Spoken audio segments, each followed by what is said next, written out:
Mbio watu wasihame kwao.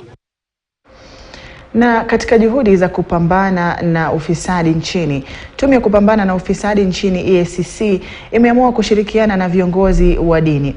Mwenyekiti wa tume hiyo Eliud Wabukala, ambaye anaongoza warsha ya viongozi hao wa dini kaunti ya Kakamega, anasema mafunzo yanayohusu maadili kutoka kwa viongozi hao ni muhimu zaidi.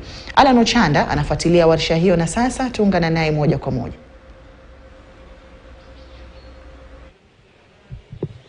Naam, kama tulivyotaja ni kwamba ni warsha ambayo inawaleta pamoja tume ya kupambana na ufisadi EACC pamoja na wale ambao ni viongozi wa kidini kutokea dini tofauti hapa katika eneo ambayo inaandaliwa katika eneo la Magharibi. Dhamira ikiwa tu ni kuweza kuweka mikakati, yani jinsi vipi ambavyo tume hii inaweza kuwahusisha wale ambao ni viongozi wa kidini katika vita vyao dhidi ya ufisadi. Kumbuka ni tume ambayo jukumu lake kuu ni kuhakikisha kwamba ufisadi unakabiliwa vilivyo katika vitengo vyote, iwe katika sekta ya kibinafsi, iwe katika sekta ya umma. Na hivyo katika siku za awali pamekuwa tuna ile dhana kwamba tume hii imekuwa pengine ikipigana vita hivi yenyewe tu, ikitumia pengine vitengo vyake tu ambavyo yenyewe imeweza kuweza kuhakikisha kwamba ufisadi unaweza kukabiliwa na kudhibitiwa vilivyo. Lakini hivi leo wale ambao ni viongozi wa kidini hii leo wako hapa kuweza kuhakikisha kwamba wanaweka ile ramani ya kuweza kuwekwa na kuweza pengine kuhusishwa katika vita hivi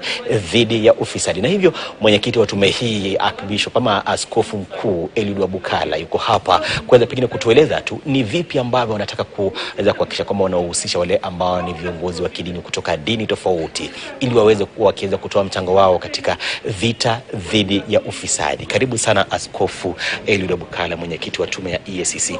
Tumeona kwamba umeweza kufika hapa, viongozi wa kidini wako hapa kwa sasa wanaendelea mkutano, na shukrani kuweza kuungana nasi katika KTN Live. Tueleze tu pengine ni mkutano huu dhamira yake ni nini, yani objective yake ni ipi?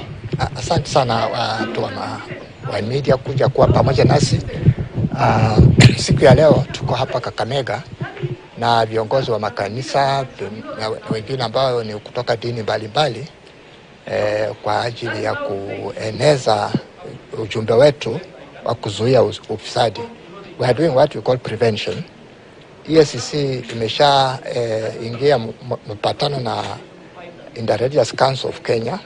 We made a memorandum of understanding in 2017 because the religious organizations are very major in terms of influencing change and attitude in the country. And so this is part of our program to prevent corruption through what I'm calling a value-based initiative. We want to see how we can change our culture, our values, and prevent corruption before it takes place. Now, religious leaders occupy a very important space in this country. They can influence our lives for hope and for better, and therefore EACC has found them one of our best partners. Remember, you cannot fight corruption alone. Among our stakeholders, who are very major, are religious groups. This Kakamega event is just part of a series of events that we have held across the country. And so today we are excited that they are here with us, and we shall continue to engage in helping our people be good people so that they can support the initiatives of EACC in combating corruption. Yeah. Na pengine nikikuuliza tu mwenyekiti, pamekuwa na swali jingine ambalo na mafungamano na vita dhidi ya ufisadi. Pamekuwa na ukitazama wakati wa kura, wakati wa mpito, yani transition kutoka gavana mmoja hadi mwingine, pamekuwa na sasa ile hulka kama pengine sasa ule mpangilio ambapo gavana anaingia ofisini amekuwa akiunda ile kamati maalum, yani jopo la kuweza kuchunguza yale maovu ama kilichotendeka, jinsi fedha zilizotumika na watangulizi wao, yani ile audit committee. Pengine kwa mtazamo wenu kama EACC, hizi kamati ama pengine matokeo ya hizi kamati zina matunda yoyote, na pengine mlikuwa na pengine ufahamu, did you have the knowledge kwamba hizi kamati zimeweza kuundwa na zina matunda, zina faida? Well, from the standpoint of EACC, we hold the opinion that accounting officers in every institution should be the first people to deal with corruption. They have the capacity to understand the corrupt issues in their respective areas. And so I think in the counties where governors, of course, are like the executive people there, they have a right to ensure that issues of corruption are dealt with. And I think initiatives by individual governors or county governments to look into themselves and begin to identify corruption issues are part of our wider program. Because EACC does what we call a assessment of weak points within counties. And most of them that you see setting up tasks have already been advised by EACC in regard to the weak areas where they need to find out and stop corruption. So I think that those efforts will feed into EACC's efforts.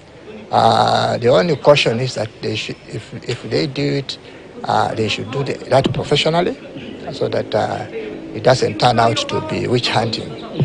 But if it's done professionally with EACC's eye on that, I think it supports the wider objective. Yes. Maybe finally, we have actually this tradition that maybe corruption only manifests itself with maybe public officers maybe looting public coffers. But how does corruption maybe manifest itself in the counties? Maybe we've seen those committees coming up with reports alleging that there actually been maybe conflict of interest and other manifestations. Well, with the counties, I think what's coming out is ghost workers. I think that's coming out very clearly. That pressure within the local areas to employ as many people as possible, perhaps through political promises, is creating a problem in the counties. And you can hear ghost workers is really a problem, which as EACC we are concerned, and we are going to look into it very more seriously. We also have what we call conflict of interest, and because of that, you find that they are bloated employees. You know, you have to curb employment expenditure to about 35%, but you know it goes beyond that, and that then limits development. But above it all is that conflict of interest, where which is a serious issue because of pressure, which is perhaps political, but it has to be dealt with because the law is very clear on how to carry out issues within county government. So I can identify those two. The weak systems that are there sometimes, in some counties, people resort to manual operations of the issues on manual accounting, you know. Sometimes that is noticed, and we have also noted that there are projects which are actually done almost every time. You find a road has been made this year. At the end of this year again, you find the same road being carpeted. And you wonder why it is just that same place that is worked on. Perhaps that can be an avenue that encourages corruption. So there are many, many things within the county areas where EACC has to partner with the counties in order to streamline the operations. Yeah. Asante sana. Naam, hadi tu unakumbuka kwamba ni mwenyekiti akishazungumza pengine tuweze kuvunja ile pengine ile itifaki tu, lakini pia tuweze kuzungumza naye ambaye ni mmoja wa viongozi wa makanisa hapa. Tunajua kwamba pengine ndio mkuu hapa, lakini tuzungumze tuna mmoja wa viongozi wa makanisa hapa. Tueleze ile capacity ama ule uwezo, mmeweza kuwa na ule uwezo iwapo pengine warsha hii itakuwa ikikamilika. Mna ule uwezo wa kuweza pengine kuwauliza magavana ama pengine hizo serikali za magatuzi kuhusu ni jinsi vipi uwajibikaji wa fedha za county zilivyo? Majina naitwa Bishop Nicholas Olumasai, na leo hii nina furaha sana kukuwa na chairman EACC kutoka Nairobi mpaka Kakamega. Anaonyesha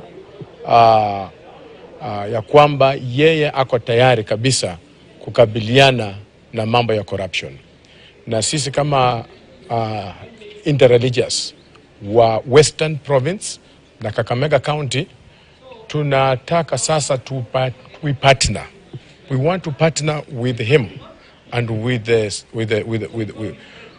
all the religious people in Western Kenya, so that we are able to stand strong and become a voice and become actually a watchdog, so that we make sure that the corruption is reduced. It is no longer like the last years. We want to support, and also we want to be able to say corruption is going to go down, because the religious people have now come in Vile mnavyojua, the religious people wanajulikana kuwa watu ambao hawapendi corruption kabisa. So this will help us and will help the country na counties zingine zote. Tunaomba ya kwamba corruption iende chini. Asante sana. Naam, hadi ukitizama tu mwenyekiti wa tume ya EACC hapa Eliud Wabukala ambaye ni askofu mkuu na pia hapa ambaye mmoja wa wale ambao ni viongozi wa kidini hapa katika eneo la Magharibi, wenyewe wakisema kwamba wanataka kuweka vichwa pamoja. Kumbuka kofi haziwezi kulia pasi na viganja viwili, na hivyo kumbuka pia kwa dini au makanisa na pia dini kwa jumla imekuwa sauti katika jamii, lakini sasa wenyewe pengine wakikutana dini pamoja na EACC, tume hii ya kupambana na ufisadi, wakiweka vichwa pamoja, pengine watakuta